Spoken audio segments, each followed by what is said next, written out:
dan juga adik-adik juga harus pahami sebelum mengerjakan proyek ataupun nanti UTS mengenai bagian saya bab 7 pengawasan mutu, inspeksi diri dan bagaimana kita menangani keluhan dan penarikan produk. Nah, jadi apa yang kita bicarakan ini semuanya ada di file cara pembuatan obat yang baik versi terakhir itu 2018. Nah, karena ini berupa guideline atau rule mungkin akan terkesan boring kalau kita berdiskusinya saklek menurut CPOB, maksudnya eh, terlalu drafting ya. Jadi kita Recording Oke. in Jadi progress. kita coba memperkaya diskusinya sehingga lebih ke pemahamannya seperti apa gitu ya. Kita coba bareng-bareng ya. Bismillah. Ini ada.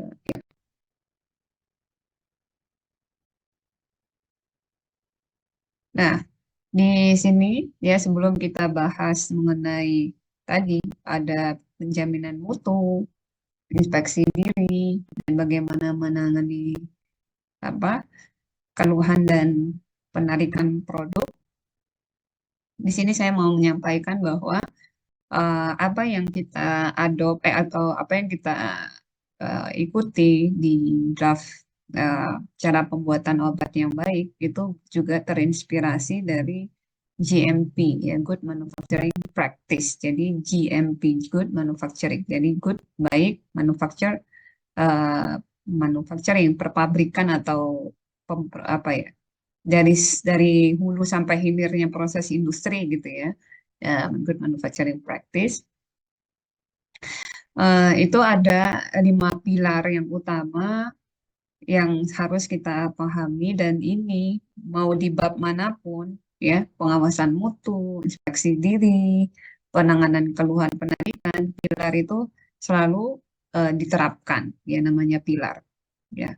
Cuman nanti di bab-bab yang di draft bukan draft lagi ya, sudah di dokumen CPUB itu ya diperinci. Nah, namun dalam tiap perincian itu selalu mengikuti atau apa mengamalkan 5 pilar yang ada di Good Manufacturing Practice. Ya, selalu melibatkan yang namanya people, ya, kemudian selalu berorientasi namanya manufacture, produknya apa gitu ya, selalu ada hasil atau maksudnya ada hasilnya berupa apa, produk, bisa jasa, ya, selalu seperti itu. Kemudian selalu ada yang namanya proses ya, aktivitas, kegiatan, proses. Nah, proses di sini tidak selalu dalam hal koridor produksi, misalkan produksi tablet ya, proses pembuatan tidak selalu seperti itu, tapi yang namanya manufacture suatu sistem yang cukup ya bisa dibilang kompleks ya, eh, mulai dari manajerialnya gitu ya, dari human resource-nya dan lain sebagainya itu ada proses. Kemudian ada proseduralnya, ada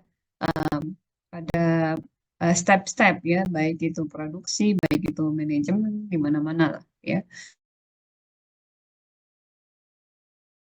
Dan maupun premises itu ya bisa dari itu utilities, aksesoris ya, tanda kutip aksesoris, bukan aksesoris yang kayak kita pakai itu ya, tapi hal-hal yang menjadi supporting system yang bukan berarti tidak penting tapi penting gitu ya, premises yang ada di industri.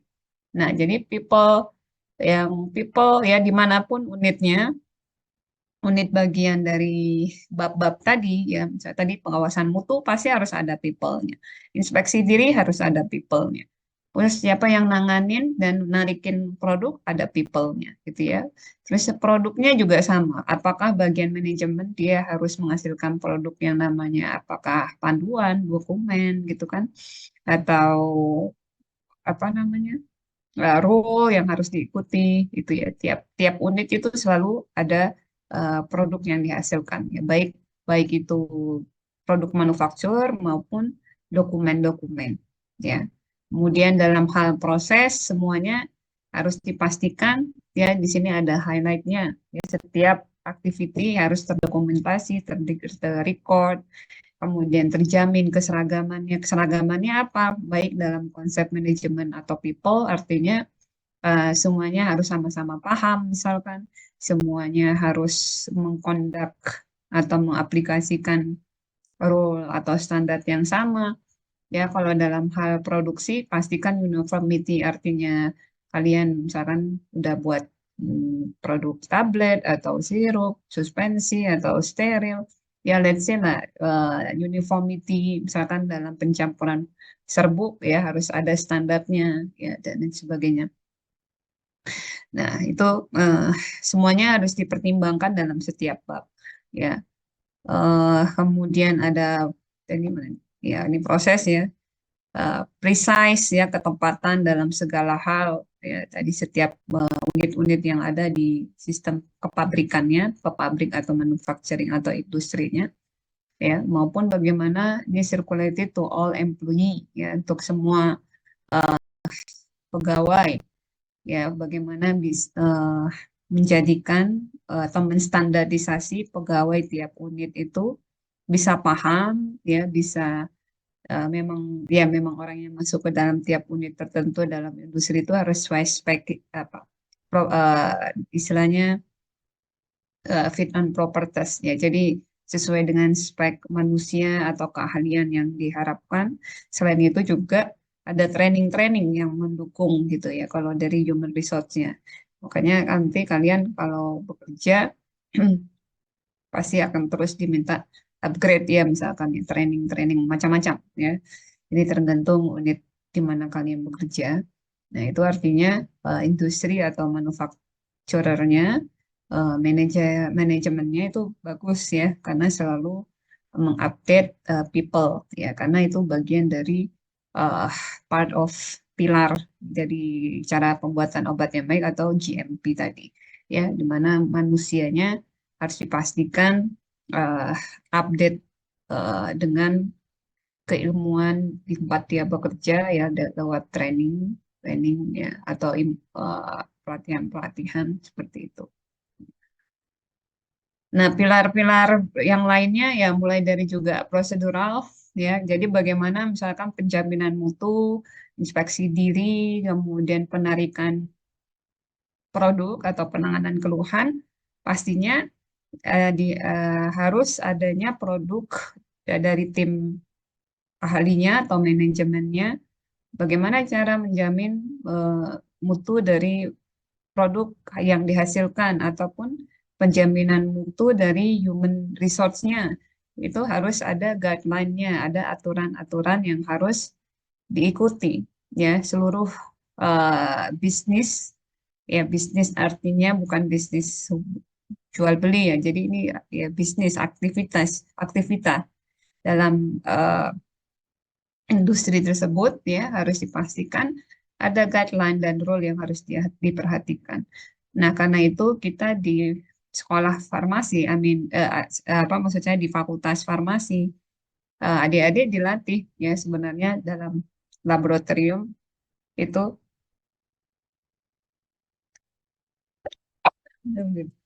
eh, untuk sudah mulai taat untuk mengikuti aturan-aturan di dalam lab gitu ya, bagaimana sikap berpakaian ya, sikap behavior di dalam laboratorium itu ada petunjuknya ya, ada rule yang harus diikuti.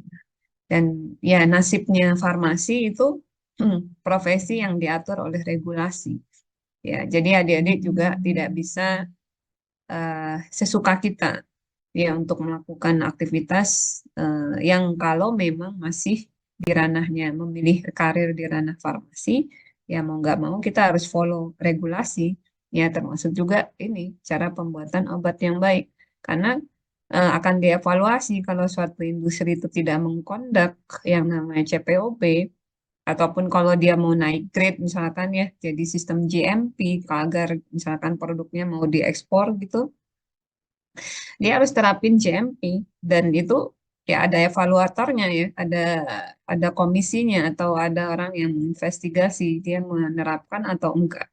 Ya, jadi biasakan ya kita selalu taat pada yang namanya Recording aturan-aturan stopped. yang eh, ini baik-baik saja Kak? Tiba-tiba stop.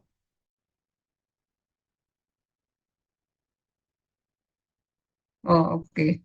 kasih jempol baik-baik aja.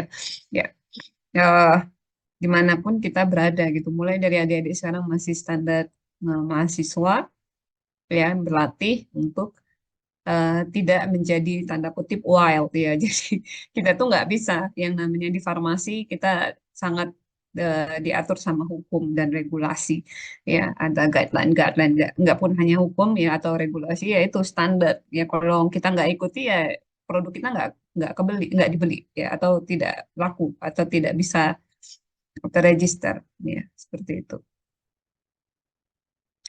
Nah, di sini konsisten. Nah, ini ya tidak hanya mengikuti, ya kadang mau, kadang enggak, tapi bagaimana prosedur SOP, protokol, guideline itu diikuti betul-betul konsisten, ya. Dan dia ya si tim penjaminan mutu ini bisa dimasukin nih. Biasanya unit yang betul-betul bisa concern dengan pembuatan protokol, guideline, rule gitu ya. Itu bagian unit penjaminan mutunya suatu industri. Ya mereka harus berpikir sampai ke bagaimana eh, apa critical point ya. Ya adik-adik juga harusnya udah kebiasa kepapar ya, kalau praktikum di lab teknologi kan kalian eh, tiap mata praktikum produksi cair, padat maupun steril kan ada workflow ya, in between workflow itu, in between tiap step itu kan ada IPC, in process control ya, untuk bisa kita mengkontrol titik-titik kritis, apakah kalian harus atur pH, apakah harus atur suhu, pengadukan dan sebagainya gitu ya, itu harus didefinisikan dan dievaluasi. Nah, kemudian eh di sini ada premises ya. Jadi saya sampaikan di sini supporting system yang penting ya. Ya, lihat aja di sini ya bagaimana premises terkait dengan utilities sistem cleaning, sistem pembersih, ya itu sangat penting. Bukan apa?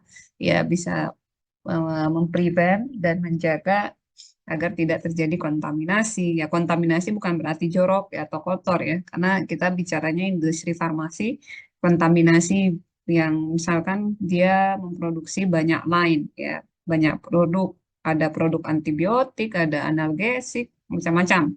Ya, kalau tidak dikendalikan bisa jadi nanti si antibiotik itu malah nyaplok ke produknya anti analgesik misalkan.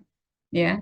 Nah, itu kan berbahaya ya, ataupun sebaliknya ya, itu eh, tidak bisa ya, jadi fatal, ini fatalities, accident dan sebagainya itu kita cegah ya, bagaimana kita bisa memastikan premises ini ya tetap terlaksana, terjaga, terkendali ya. Kemudian selain itu utilities yang dipakai dalam baik itu mulai dari pengecekan raw material, weighing ya, sampai apa produksi, after produksi, semuanya harus dipastikan bekerja dengan baik, dan tidak hanya bekerja dengan baik tapi juga apakah dia tervalidasi, terkalibrasi atau enggak. Nah, itu penting ya.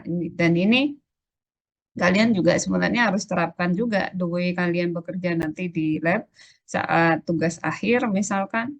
Ya, pastikan utilities alat-alat yang kalian pakai itu betul-betul bekerja dengan baik. Ya, tidak hanya bekerja dengan baik, tapi pastikan juga itu sudah ada kalibrasinya enggak. Misalkan ini biasanya timbangan seperti itu. Atau kalau misalnya ada pH meter, yang kita bisa mengkalibrasi saat akan menggunakan. Ya, jadi jangan hanya langsung pakai, ya tapi kalibrasi dulu. Nah, ya, seperti itu sudah harus kalian terapkan ya. Karena ya saat berpindah kelas, artinya dari sekolah, dari kuliah to industri, ya kalian nggak kaget lagi ya dalam penerapan CPOB. Karena ya kalian hari-hari harusnya udah terbiasa ya dengan lingkungan lab, dengan eh, penerapan cara pembuatan obatnya untuk skala laboratorium atau untuk tugas akhir ya. Jadi ilmu yang di sini nih eh, bukan ilmu yang kalian pakai jauh nanti setelah lulus gitu ya. Eh, Tapi nanti eh, saat kalian tugas akhir ataupun praktikum sebenarnya ini masih praktikum steril kan ya, kalau nggak salah. Ya, jadi kalian bisa amalkan.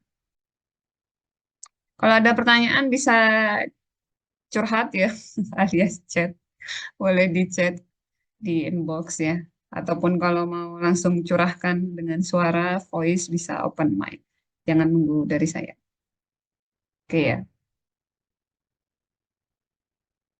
Nah, ini dalam 5 pilar itu, nah kemudian di breakdown lagi prinsipnya. Dan ini 10 prinsip pun juga diterapkan pada seluruh bab-bab ya. Jadi termasuk penjaminan mutu, eh, apalagi itu eh, judulnya inspeksi diri, ya penanganan keluhan maupun penarikan kembali. Eh, ya, jadi 10 prinsip yang adik-adik harus selalu ingat apapun babnya ya harus selalu dilakukan ini. Mulai dari apa?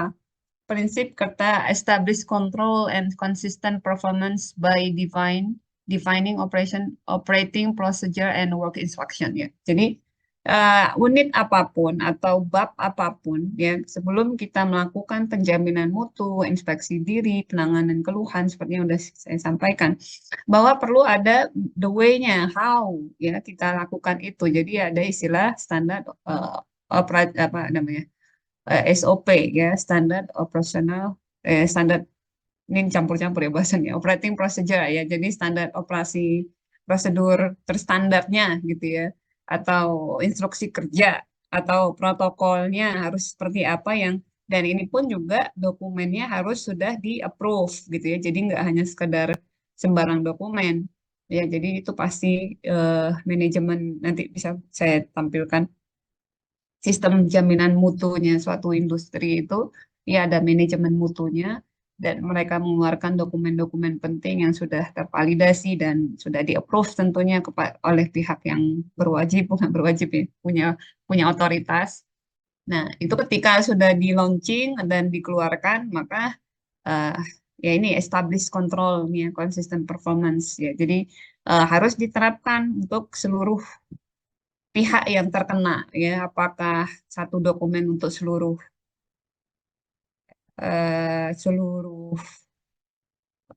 komponen di industri atau terkena hanya pada unit-unit tertentu saja ya dan itu wajib hukumnya dilaksanakan ya kalau industri kan mereka bisa memperingatkan atau fire sekalian ya jadi dipecat kalau tidak patuh gitu ya. Nah kemudian confirming writing ya ini. Jadi harus dalam bentuk dokumen atau tertulis. Jadi bukan ada bahasa-bahasa lisan. Ya. Eh, katanya tidak boleh seperti itu, tapi memang semuanya harus tertulis. Bahkan eh, dalam biasanya kalau mungkin adik-adik kalau yang aware itu di lab kita eh, dekat harusnya ya ini kalau belum belum dipindah-pindahin harusnya kalau kalau idealnya itu eh, ada alat di alat itu ada SOP-nya. Cara memakai alat itu seperti apa, menyalakannya seperti apa, gitu ya. Nah, jadi tertulis, tidak by eh, seseorang menjelaskan ya dengan lisan eh, dan bisa saja tiap waktu berubah versinya. Nah, itu tidak boleh.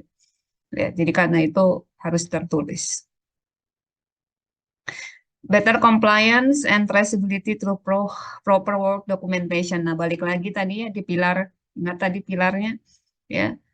Ya, jadi eh, untuk bisa menjamin compliance, kepatuhan dalam mengamalkan apa yang sudah dikeluarkan ya SOP atau petunjuk kerja, instruksi dan ya sejenisnya lah ya. Maka eh, tiap step-stepnya harus tercatat.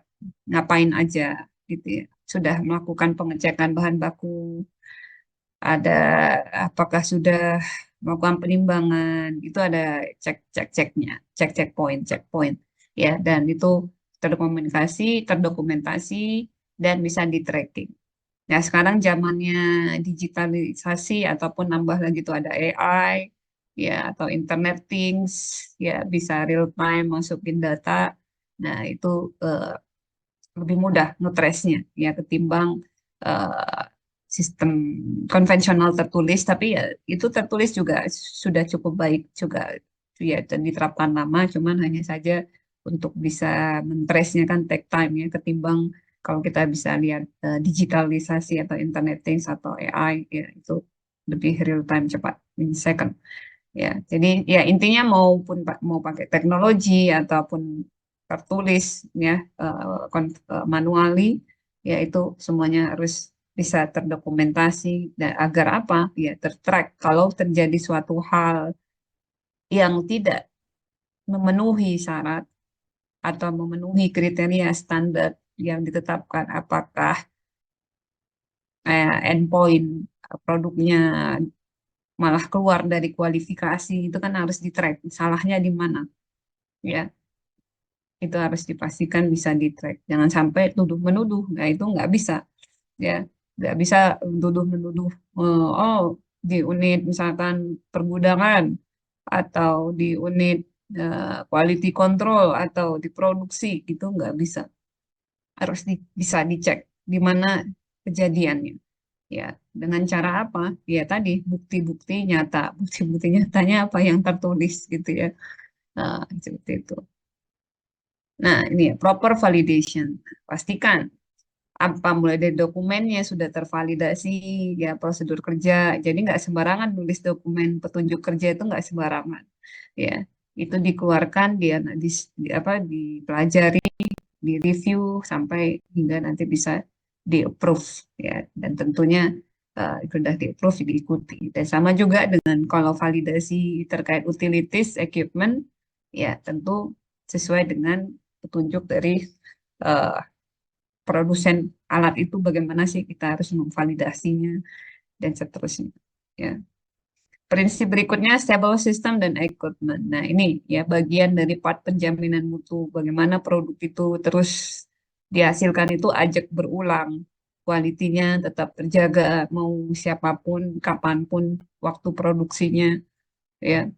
Nah, karena itu harus stabil sistemnya ya jangan kadang-kadang bermood tanda kutip ya moody kayak manusia kemudian ya kalau dia mood bagus ya bagus kalau enggak bisa gitu mau mood bagus mau enggak mood bagus harus tetap bagus gitu ya jadi stabil ya sistem ya jadi nggak bisa on off eh, kestabilannya ya nah, ini dipastikan karena caranya untuk mendukung stable system, equipment, ya ada pro validasi sama maintenance equipment. Kalau kaitannya dengan equipment, ya harus dijaga, dipelihara maintenance-nya, including apa? Ya tadi ada premises kayak cleaning dari equipment-nya, ya pembersihannya, pemeliharaannya bagaimana. Nah, gitu ya. Sehingga kita bisa tahu apakah misalkan let's say mesin pencetak tablet itu kan mesin pencetak tablet apakah ada derit-derit kah di sana gitu ya apakah punch-nya sudah mulai aus ya mulai mulai harus diganti dan seterusnya itu kan harus dicek ya udah sekian juta tablet ya eh, permukaan punch-nya barangkali udah eh, terkopel sana sini misalkan ya karena pressure sama gesekan dan sebagainya dan itu harus dicek. Kemudian develop define job kompetensi. Nah, ini. Jadi ini kaitannya juga dengan human resource ya sumber daya manusianya bagaimana mereka di-upgrade ya. Kemudian bagaimana posisi antara posisi dan kompetensinya cocok enggak gitu ya. Dan sampai dia ahlinya di mana, ditugaskan di mana gitu. Nah, ini juga salah kalau misalkan tidak eh, kalau salah menempatkan ya. Nah, ini 8 protect product from adulteration. Mungkin agak apa ya itu gitu ya. Nah, ini jadi kita harus sadari bahwa yang namanya perusahaan yang menghasilkan produk, jasa atau barang di luar sana banyak kompetitor. Ya, baik itu bermain baik, bermain cantik, sama-sama fair dan juga yang ini ya yang namanya di dunia sana ya. Ya, jadi ada juga yang namanya black campaign atau mencoba untuk merusak citra. Nah, jadi bagaimana kita memproteksi diri kita atau industri kita dari fitnah. Nah, maka pilar-pilar maupun prinsip-prinsip ini harus dilakukan. Ya, kalau kita punya dokumen track record yang baik semuanya, ya kapanpun fitnah itu terjadi, kita bisa buka ya bahwa data-datanya seperti ini. Jadi tidak bisa dibantah kalau eh, semuanya terrecord dengan baik. Ya, adherence to quality product. Jadi artinya apa? Orientasi seluruh aktivitas kita, ya mulai dari A sampai Z, mulai zero to something ya. Jadi dari mulai nol sampai menghasilkan, maka orientasinya adalah quality dari produk. Mau produknya mau seperti apa speknya. Ya, karena tiap perusahaan mungkin adik-adik bisa sudah menyadari ya, atau ya mungkin dari farmasis kita calon farmasis kalian harusnya udah mulai sensitif dengan misalkan eh, pernyataan di masyarakat, oh saya pakai produk A lebih top chair misalnya, tapi produk B enggak gitu. Nah, itu kenapa? Padahal kan mereka sama-sama sudah memenuhi standar eh, minimal is at least ya dari in general standar regulasi. Nah, karena tiap perusahaan itu dia bebas menentukan mutunya mau hire-nya itu dia mau lolos standar atau mau lebih tinggi lagi dari standar, itu tergantung perusahaannya masing-masing. Nah, speknya bisa beda-beda tiap perusahaan, meskipun sama-sama tablet paracetamol, let's say seperti itu. Tapi bisa beda-beda. Ya, apakah mulai dari zat aktifnya, apakah spek tabletnya gitu ya. Dari sisi kualitinya bisa lebih baik ya dari standar, jauh dari standar misalkan, tapi dalam hal ini positif ya.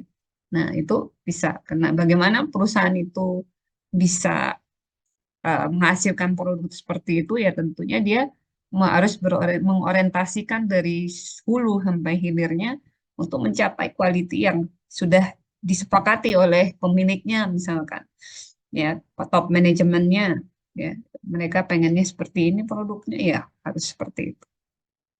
Dan terakhir, prinsip terakhir dipastikan ya tanpa ini nggak bisa jalan, yaitu kepatuhan.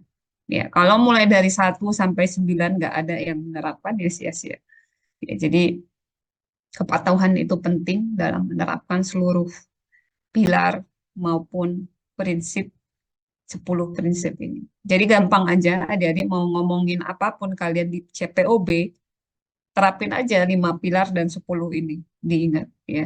Jadi bagaimana kita mulai dari start pointnya adalah harus ada guideline. Jadi gampang, kalian nggak perlu ngapalin semua isi CPOB ya. Intinya from zero itu kita perlu apa sih? Guideline ya. Dalam hidup ini kita butuh petunjuk ya masing-masing ya. Bulan Quran bisa dibaca guideline hidupnya ya. Kalau kayak kita beli laptop, beli HP, semuanya butuh ada manualnya untuk dipelajari sebelum kita menghidupkan elektronik tersebut itu bagaimana. Ya, sama juga sebelum kita menghidupkan perusahaan kita, industri kita butuh guideline. Ya, ya, dan seterusnya. Jadi gampang aja melogikakan atau merasionalkan, nggak perlu hafal mati, ya, yang penting paham. Ya, dalam tiap guideline pasti harus tertulis ya, ya di kitab sucinya tertulis, bukan bahasa lisan yang kapanpun bisa berubah, tapi harus tertulis ya, dan dipastikan itu tervalidasi dan dipastikan juga tadi elemen-elemen tiap step itu tercatat, terrecord dengan baik. Nah, kemudian bagaimana bisa menghasilkan suatu karya atau produk yang terus terjamin kualitinya ya artinya sistemnya harus stabil. Gampangnya gitu kan. Bagaimana menghasilkan sistem yang stabil, pastinya harus divalidasi. Dan bagaimana juga agar sistem itu berjalan dengan baik, ya tidak lepas dari bagaimana kita memeliharanya, maintenance-nya. Ya. Kemudian juga jangan lupa terkait dengan siapa yang menjalankan perusahaan industri itu adalah adanya tenaga manusia yang harus sesuai dengan kompetensinya dan juga tidak dibiarkan stagnan. Jadi ada training ya, selalu di-upgrade ya. dan seterusnya ya sampai ke poin kepatuhan gitu. Jadi gampang ingatnya ya. Ada pertanyaan? Bisa diikuti kasih jempol. Kalau nggak bisa diikuti kasih terserah. Oke, cuma satu orang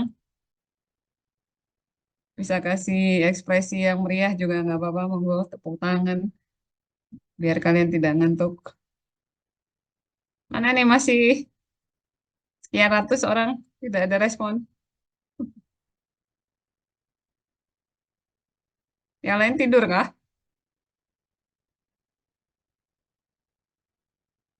Ayo mainkan Pak jari-jarinya pencet reaksi kalau nggak mau buka suara. Bisa saya sampaikan, katakan yang lain tidur kah ini? Tidak ada respon. Oh, oke, ada trompet. Oke, baik. Semoga kalian bisa aktif lah ya, supaya nggak ngantuk. Ya, jadi kalau kuliah online, kalau nggak berpartisipasi ya itu bisa ngantuk. Oke, nah ini kita udah masuk ke bagian yang namanya penjaminan mutu, ya. Nah, di sini istilahnya kalau ngikutin GMP itu adalah Quality Management System. Jadi sistem manajemen mutu ya, istilahnya sistem manajemen mutu. Jadi sebelum kita ngomongin bagaimana penjaminan mutu suatu produk, maka harus ada naungan payung besarnya, yaitu adanya sistem yang bisa menjaga atau sebelum menjaga mencapai ya jaminan mutu itu sendiri. Ya. Nah, coba kita lihat lagi. Ya. Mulai dari proses and production control. Nah, tadi bagaimana di atas tadi ya guideline petunjuk hidupnya suatu industri, maka perlu adanya ini ya first process and production control, customer requirement, supplier quality, identification traceability. Jadi uh, sebelum suatu perusahaan mau meluncurkan suatu obat atau suatu produk, dia harus ada studi. Ini studi di mana terkait dengan kebutuhan masyarakat terkait apakah obat, suplemen, atau apa alkes ya. Kalau kita juga bagian alkes, alat kesehatan. Apakah itu dibutuhkan, seberapa besar yang dibutuhkan, gitu ya. Kemudian bagaimana keinginan atau harapan-harapan masyarakat terhadap inovasi atau ya let's say eh, produk tersebut, kebutuhan tersebut. Nah, kita artinya melihat peluang, ya, seperti apa spek yang diharapkan. Kita eh, farmasi ya, pharmaceutical industry bukan industri yang menghasilkan bahan baku murni ya. Jadi kita itu mengambil bahan baku dari industri lainnya yang penghasil bahan baku tersebut gitu. Apakah penghasil paracetamol, kemudian bahan baku eksipien, kita ngambil ya kita bukan ngambil ya maksudnya beli gitu. Nah, akhirnya kita harus menjajalin berbagai supplier yang memungkinkan untuk dilibatkan atau menjadi collaborator atau tempat kita beli ya eh, sebagai pemasok bahan baku untuk produk kita. Maka ya sesuai dengan tadi orientasi produk kita apa kualitinya. Maka ya di list dicari gitu ya oleh tim manajemen mutunya eh, supplier-supplier yang bisa mendukung target produk eh, kita ya berdasarkan spek dan kualitinya. Nah, identification and traceability. Nah, ini identification and traceability artinya dari seluruh aktivitas, mulai dari tadi pembelian bahan baku sampai nanti endpoint-nya, maka harus dibuat manajemen konsepnya seperti apa, ya, tahapan-tahapannya seperti apa, ya prosesnya, dan titik-titik kontrol manajemen di situ di mana aja, gitu. Mereka harus desain itu.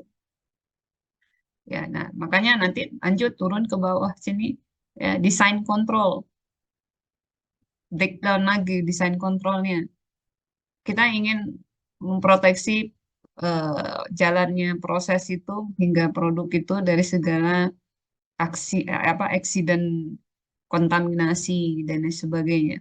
Maka ada unit khusus ya di sini ada risk management. Jadi ada tim pengkaji resiko khusus ya. Jadi ada yang bisa memikir secara kritis di situ titik-titik mana aja yang memungkinkan terjadinya eh, yang bisa menimbulkan resiko ya terhadap aktivitas produksi ya.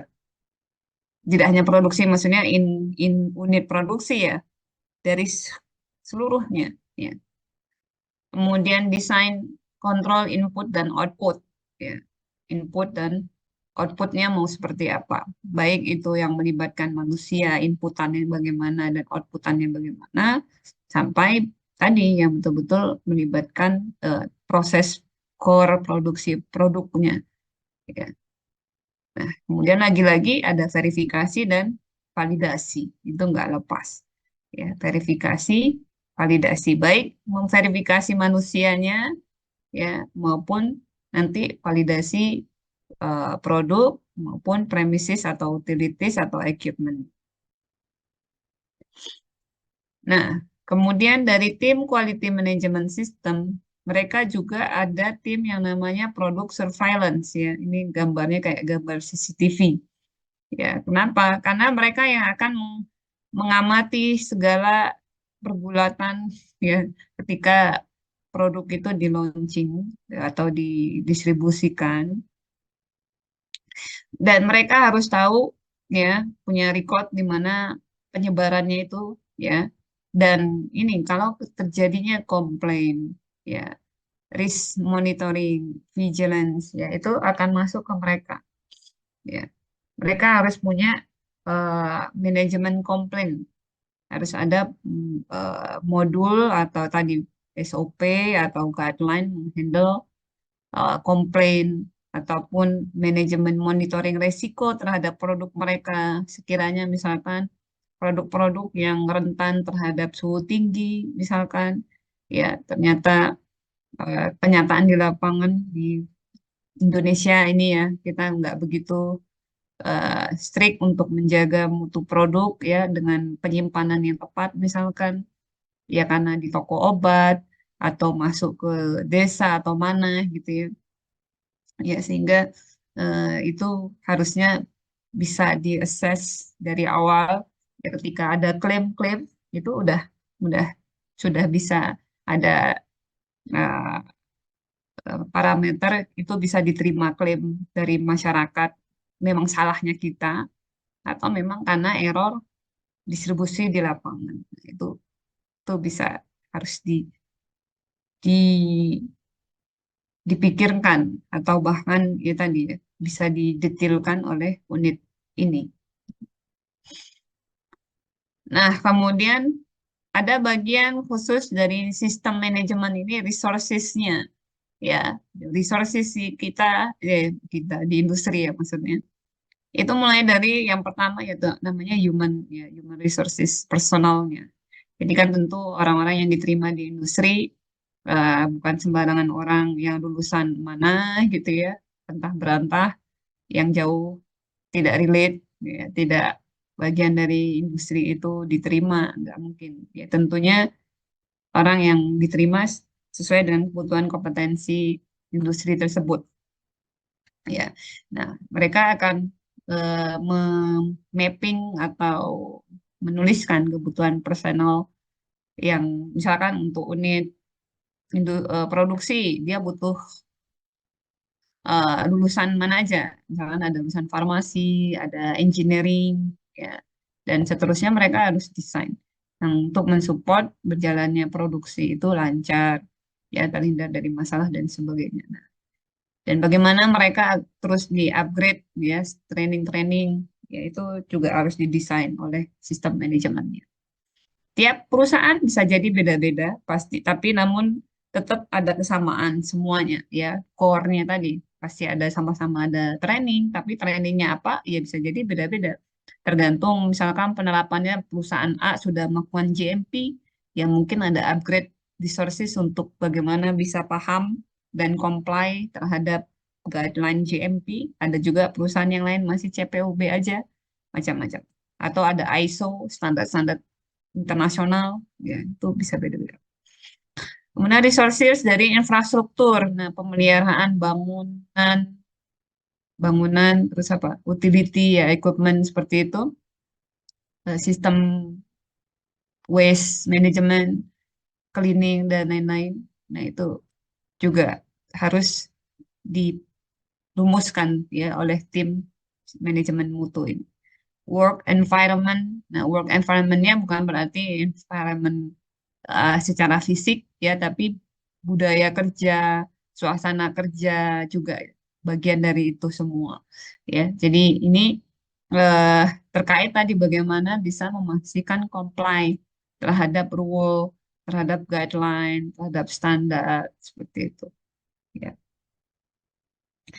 Kemudian di sini, nah bagian dari manajemen responsibility ya. Jadi elemen dari sistem manajemen mutu itu ada namanya manajemen responsibility. Kaitannya apa? Manajemen review, inspeksi, readiness, and internal audit. Nah, ini.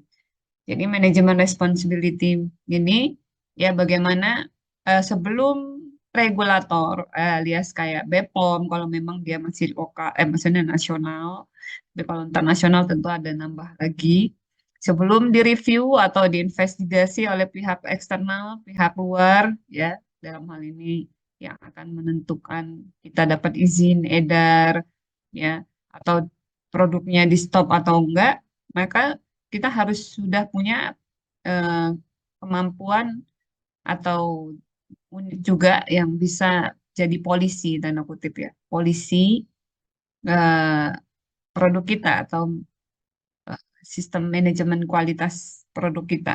Nah, karena itu adanya nanti tim yang untuk mereview, dia melakukan audit, tadi kan adanya inspeksi dan audit eh, yang bisa jadi bisa dilakukan secara terbuka, terang-terangan ada jadwalnya, ataupun bisa blind, tertutup, maksudnya yang bisa tiba-tiba gitu. Nah, itu mereka akan rumuskan ya seperti apa ya.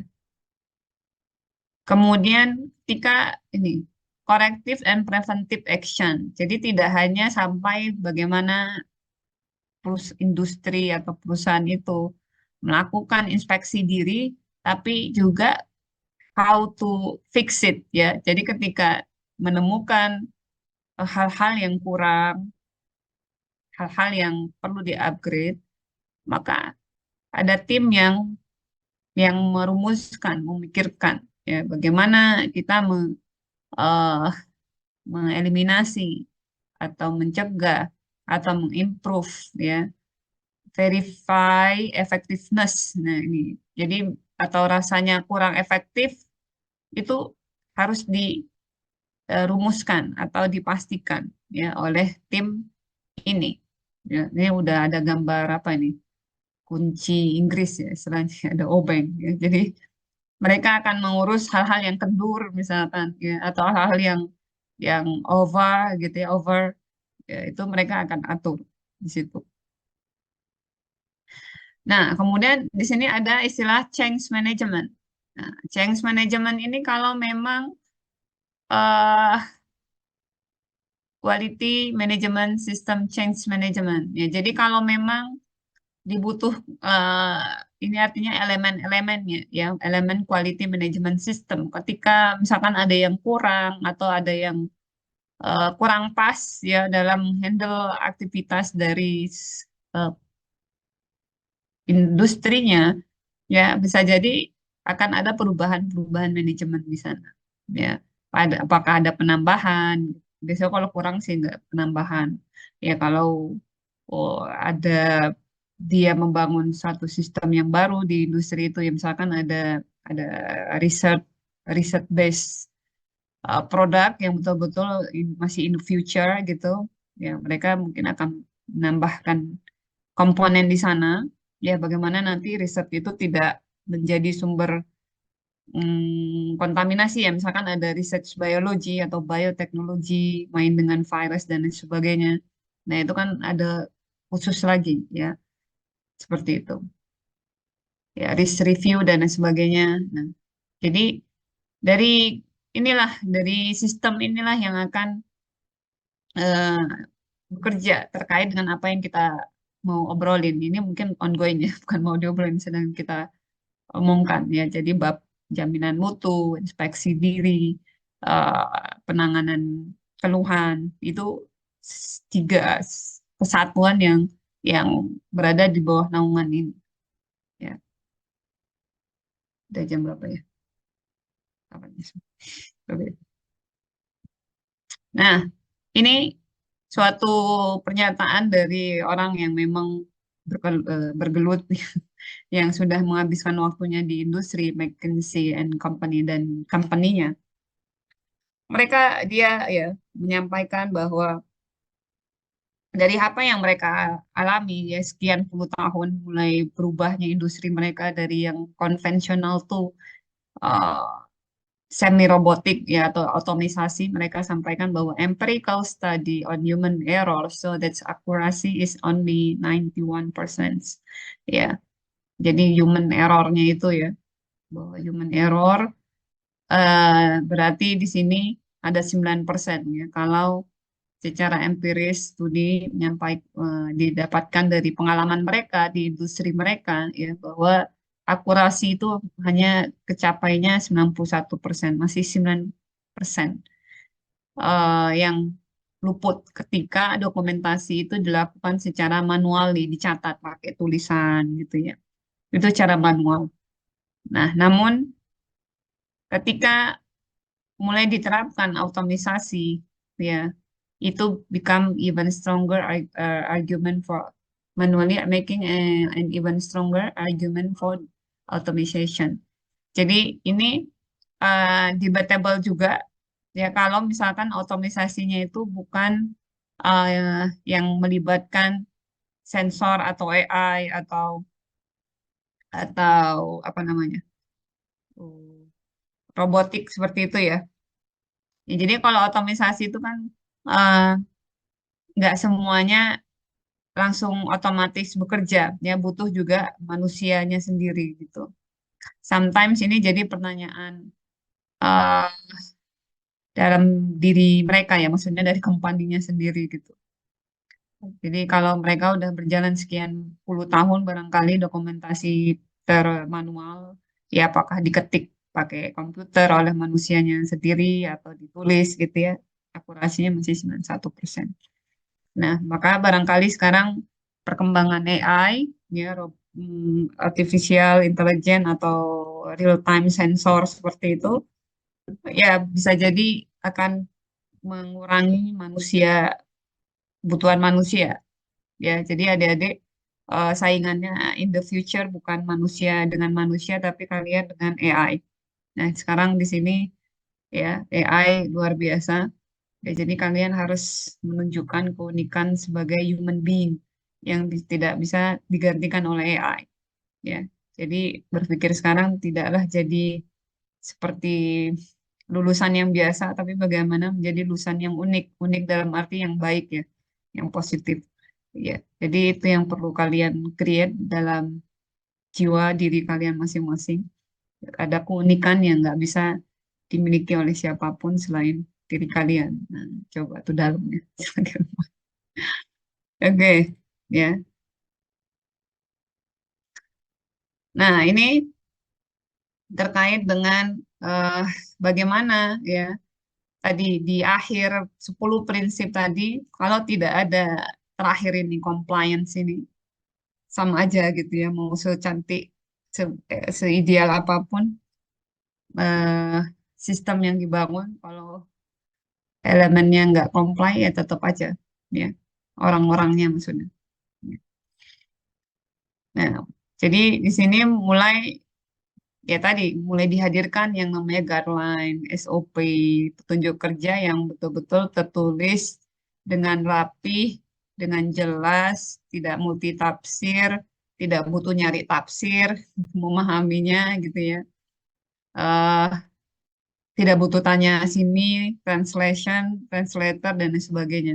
Tapi semuanya itu ditulis dengan clear, apa, tegas, jelas gitu ya, dan betul-betul bisa di-follow. Nah, karena itu membuat dokumen SOP ini tidak ngasal ya, itu ada kajiannya khusus ya, dipastikan ketika orang membacanya, terus bisa memahaminya ya, dan tahu bagaimana menjalankannya dengan sesuai dengan maksud dan tujuannya itu, dipastikan SOP-nya bisa tervalidasi ya, dan bisa di-approve kalau memang demikian hasilnya. Nah, kemudian perlu dikembangkan adanya sistem eh, record ya, tadi dokumentasi, guna agar bisa men-tracking segala aktivitas yang dilakukan ya. Mulai dari start zero sampai endpoint-nya itu terrecord.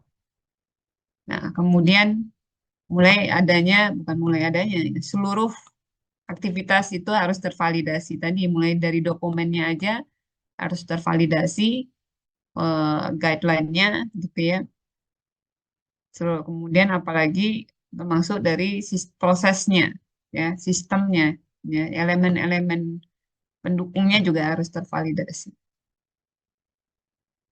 Nah, kemudian eh,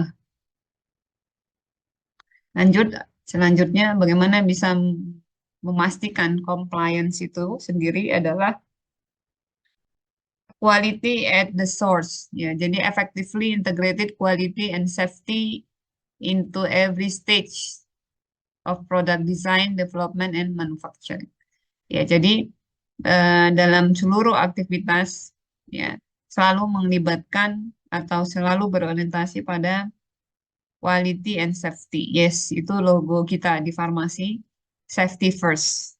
Ya, safety first guna untuk mencapai produk yang bermutu. Ya, jadi selalu kalau di penting yang mana antara safety sama quality, pasti ya posisinya ya safety dulu gitu ya. Nah, baru quality dari produk maupun eh, lingkungan kerja. Ya, jadi jangan sampai menciptakan lingkungan kerja yang stressful juga gitu ya.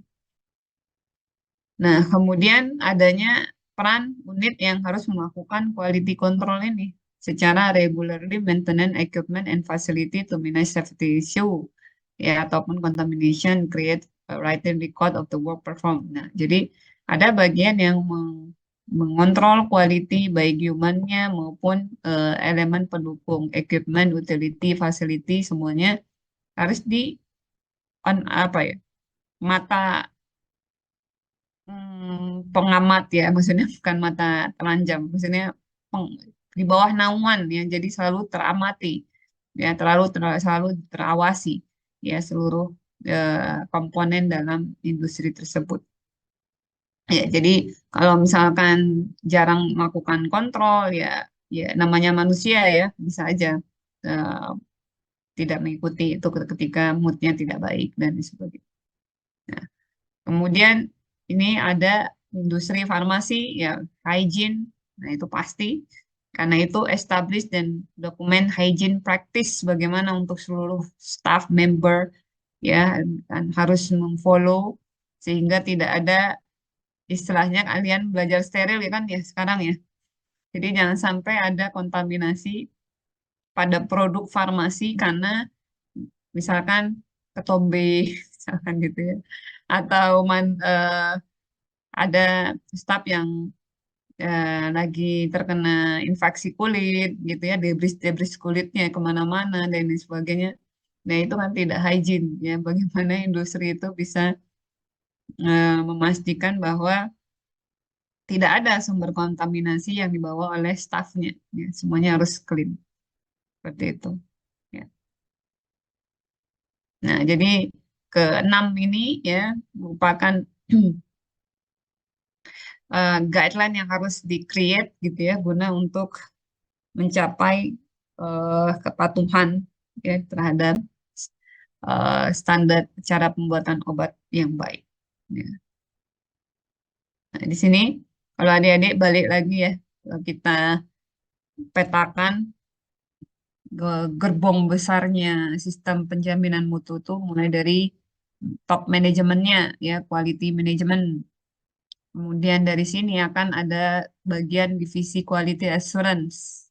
Ya, quality assurance yang akan eh, kaitannya dengan regulasi, standarisasi dunia ataupun lokal gitu ya, bagaimana diterjemahkannya segala aturan-aturan itu ya, ini dalam hal ini misalkan dia mengikuti GMP atau cara pembuatan obat yang baik ya, dia dia translasikan ya dokumen-dokumen undang-undang atau hukum atau regulasi tersebut dan nanti diturunkan dalam unit quality control atau QC. Ya, makanya adik-adik sering mendengar QA, QC, ya ada GMP-nya, bagian yang pelaksanaan GMP-nya, ya atau cara pembuatan obat yang baik yang khusus, misalkan bagian itu.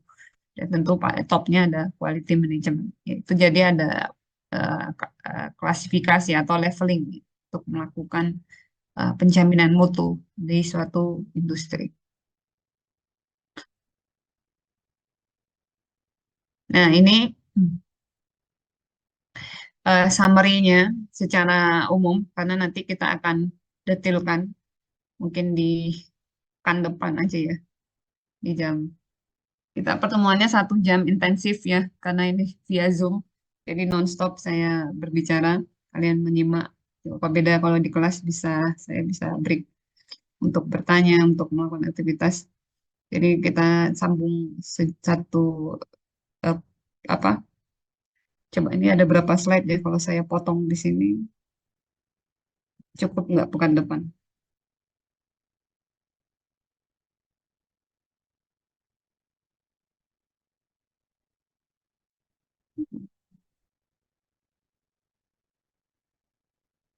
Ya, bisa. Ini sudah mulai parau suaranya.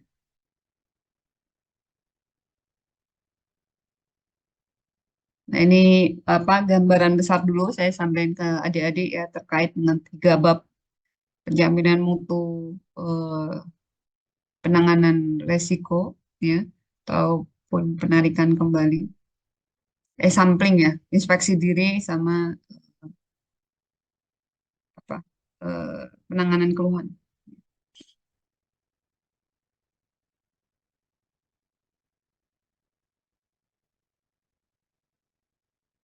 Nah, ini untuk quality control requirement contoh sederhananya misalkan gini. Ada untuk facility ya, facility adequate facilities artinya apakah fasilitas kita itu sudah mumpuni atau belum gitu kan terhadap sesuatu, maka eh, tugas yang harus dilakukan adalah tim itu melakukan tindakan yang namanya sampling ya. Sampling, samplingnya apa misalkan ya, atas starting materials ya, objeknya adalah starting materials. Ya, misalkan ya adequate facilities, me, apa ya, misalnya let's say, dalam gampangnya yang dekat kalian, eh, oh nih misalkan untuk mendapatkan campuran serbuk yang homogen misalkan ya, jadi antara eksipien dengan zat aktif ya. Jadi bagaimana bisa menjamin homogenitas dari suatu campuran serbuk tadi ya. Apakah dibutuhkan hanya satu eh, shaker, bukan shaker, namanya eh, apa untuk homogenizer yang untuk serbuk ya. Nah, itu apakah fasilitas dengan kapasitas seperti yang sudah dimiliki itu sudah mumpuni untuk menjamin keseragaman campuran serbuk atau tidak gitu ya. Nanti sistem campuran serbuknya itu akan disampling. ya di beberapa titik misalnya atas, bawah, tengah, samping seperti itu yang sudah diperhitungkan statistiknya, cara penyamplingannya nanti bisa dikaji ya apakah dengan spek alat seperti itu atau peralatan seperti itu sudah cukup atau enggak. Misalkan ya, itu contoh sederhana. Nah, kemudian train personal ya. Jadi jadi tadi kita bahas ya untuk human resource-nya itu apakah sudah fit sesuai dengan kompetensinya atau tidak, itu dievaluasi lagi. Ya, cara evaluasinya ya melakukan inspeksi, dilakukan inspeksi. Ya, misalkan contoh ini contoh aja ya, misalkan packaging materials. Ya, jadi saat melakukan packaging itu biasanya melibatkan personal yang untuk menghandle proses packaging itu. Ya, misalnya ada proses pelipatan atau ada proses ngeprint dan lain sebagainya. Kalau kalian udah pernah KKL belum? Udah ya, harusnya ya. KKL. Jadi kalau yang beruntung saat KKL itu bisa dilihatkan personal saat personal in charge untuk packaging ya atau ya saat proses akhir dari pengemasan itu kan ada manusia yang terlibat di situ. Nah, itu apakah dia eh, perform atau enggak ya bisa diinspeksi dari kualitas atau standar dari packaging yang terbentuk ya dari eh, produknya itu apakah ada kecacatan pada dusnya atau bagaimana ya itu bisa diinspeksi di situ, ya. Kemudian misalkan quality control yang dievaluasi dalam berupa approved procedure apa SOP atau petunjuk kerja atau juknis atau ya sejenis itulah ya yang sudah di-approve itu bagaimana untuk memastikannya ya. Ini bisa ada beberapa tasknya, bisa testing, bisa monitoring, maupun nanti bisa di rilis atau di reject dari prosedur yang sudah ada ya. Atau bisa diupdate kembali misalkan ya. Jadi untuk objeknya bisa dilihat dari beberapa titik mulai dari zero-nya yaitu balek ya, balek produk artinya masih raw, masih bahan baku. Kemudian bisa dilihat dari produk akhir, ya dari prosedur kerja, misalkan dari awal produksi paracetamol, ya bisa dilihat dari bagaimana manajemen baloknya, ya sampai nanti cek finish produknya itu masuk spek atau seperti apa, ada kajiannya, hingga nanti ke environmental condition. Jadi environmental conditionnya ini bagaimana tadi jangan lupa ya supporting system premisesnya mencegah kontaminasi, mencegah resiko eksiden dan lain-lain. Nah itu dilihat dari environmental condition lingkungan kerja. Nah itu bagian dari objek-objek mulai dari zero-nya balok finishing product sampai environment akhir setelah memproduksi ya. Kita misalkan ambil contoh sederhana gitu. Apakah SOP itu, prosedur itu bisa mengcover atau menjamin semuanya itu baik-baik saja atau memenuhi standar mutu? Ya cara mengevaluasinya dari tas-tasnya di testing, monitoring, and releasing, rejecting. Gitu ya. Oke. Ya, sampai sini ada yang mau ditanyakan dulu. Jadi ini kita obrolin pekan depannya.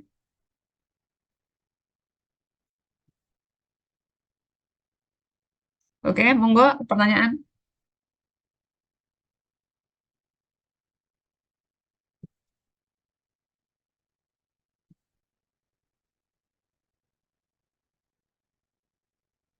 Kalau paham, mengerti, kasih reaksi, jempol, apapun, tepuk tangan, senyum, boleh, emoticon yang unik-unik, tergantung mood kalian, boleh. Banyak pilihan emoticon. Yang lain masih 4 orang, berapa orang nih kasih ekspresi?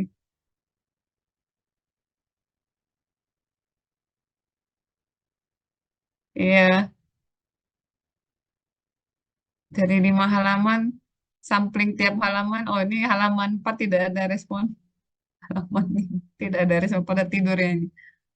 Pagi Sabtu Ramadan. Oke. Terima kasih yang ngasih respon positif ya. Jadi mudah-mudahan belajar di pagi hari Ramadan menambah pahalanya ya berkali lipat insya Allah. Baik, beneran nggak ada pertanyaan di chat? Oke, kalau nggak ada, saya tutup. Nanti kalau misalkan ada, bisa pekan depan ataupun bisa di email ya. Baik, adik-adik semua, terima kasih ya sudah pagi-pagi. Oh, tampilin QR-nya. Oke.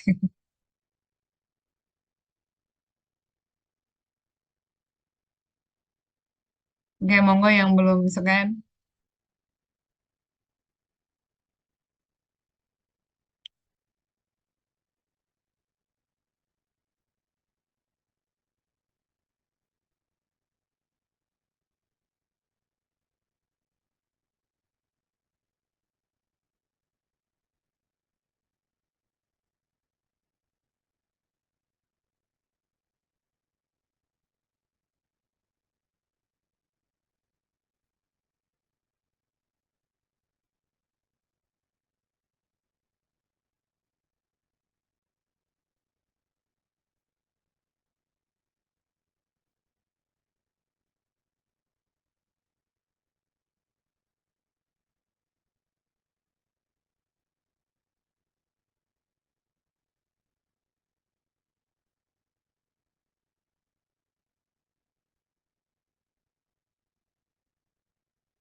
Oke, masih berlanjut scanning. Kelas ini yang scan sekarang kelas B aja ya. Udah, kelas B udah semua, ada yang belum?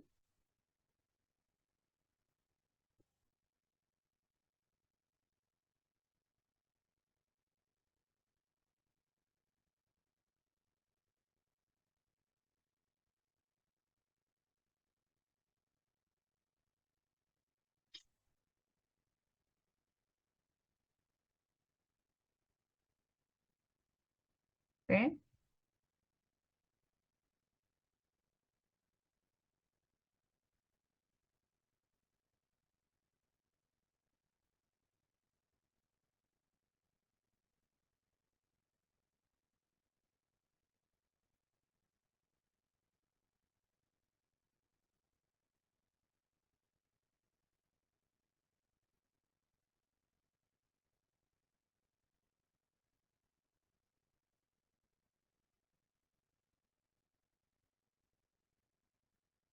Oke, baik ya, saya tutup. Ya, terima kasih adik-adik atas perhatiannya. Mudah-mudahan bermanfaat ya eh, penyampaian saya dan semoga tidak bosan ya karena saya coba menjauhi secara mengikuti draft CPOB karena akan membawa ngantuk saja. Ya mungkin besok ada pekan depan ya secara detail ada poin-poinnya. Cuman saya akan coba bahas tidak terlalu terstruktur mengikuti dokumennya gitu. Cuman ya tetap mengikuti dengan poin-poin yang bisa saya highlight dan bisa saya terjemahkan secara sederhana untuk kalian sehingga nanti saat project maupun UTS saya ngasih UTS nggak ya? Nanti saya lihat ya. Mungkin case kayaknya ya sesuai dengan bab yang saya berikan ya kalian bisa memecahkan kasus itu sesuai dengan ya ketentuannya ya. Jadi tidak perlu menghafal CPUB mati yang nggak akan terhafal, saya pun juga nggak hafal ya karena itu guideline-nya kita harus paham dan ikuti gitu ya, tidak perlu dihafal ya mungkin harus ingatlah poin-poin utama tapi tidak perlu hafal A sampai Z ya di dalamnya gitu ya. Baik adik-adik, selamat pagi semuanya, selamat melaksanakan ibadahnya di bulan Ramadan yang melaksanakan maupun yang tidak juga melakukan kebaikan-kebaikan dan selamat beristirahat ya di hari weekendnya. Oke, saya tutup. Selamat pagi. Wassalamualaikum warahmatullahi wabarakatuh. Saya pamit ya. Terima kasih, Bu. Terima kasih, Bu. Sama-sama. Terima kasih, Bu.